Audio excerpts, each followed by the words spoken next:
Hello mga ka-AJ, ngayon ang ulam naman natin is yung tinola. Yan, tinola siya. Tapos meron tayo dito sa kabilang pakbet.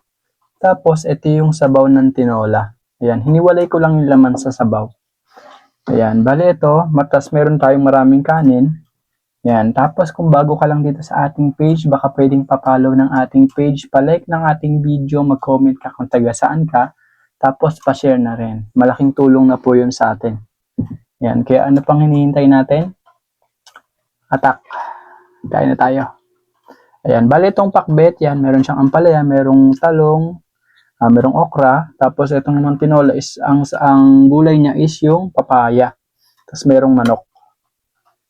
Ayan, sige. Tapos ito yung sabaw, hiniwalay ko lang siya. Sarap. Sarap ng sabaw. Ayan. Malakas kasi ako sa kanin, kaya lagi akong marami magkanin. Ayan. First bite para sa inyo.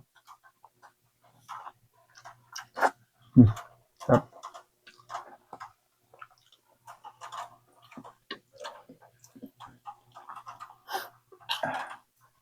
Ganito ginagawa ko pag dalawang putahe.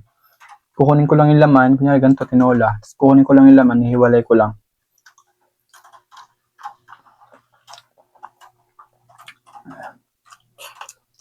Ano ko, mas trip ko yung ganun. Dito naman tayo sa pakbet. Sabi, laki ng ano. Laki ng kalabasa. Mahaba ng pagkahiwa eh.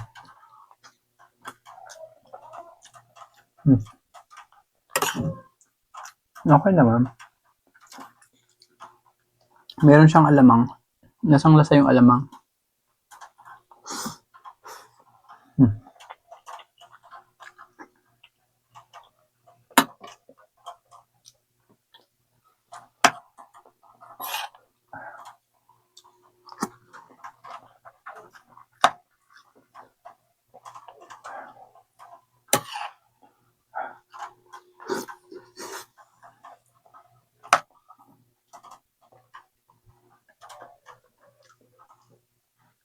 Hindi ako makain ng luya eh.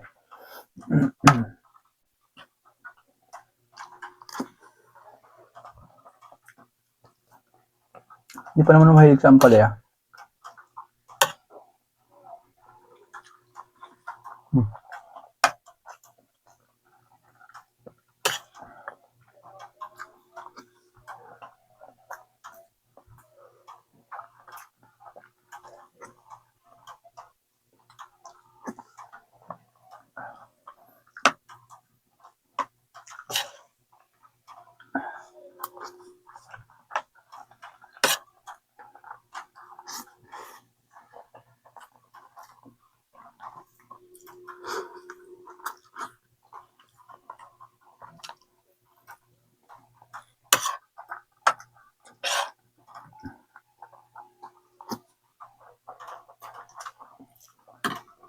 Sarap ng ano, pagkaluto ng tinola.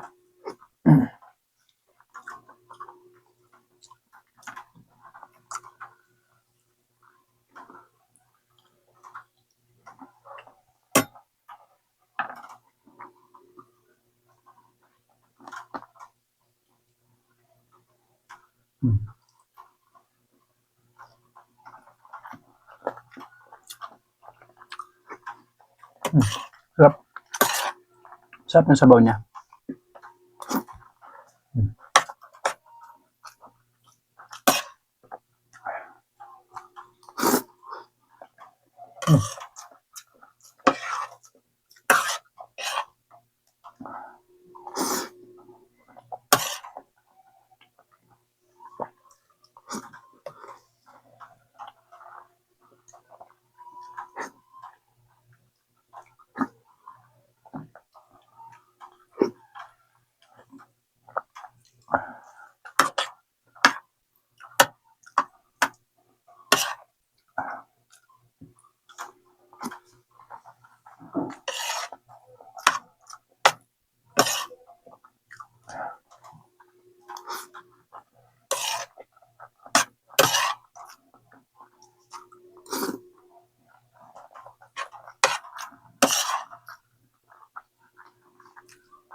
as usual, lagi ko sinasabi na hanggat maaari, iwasan magtira ng kahit butil ng kanin. Kasi sayang.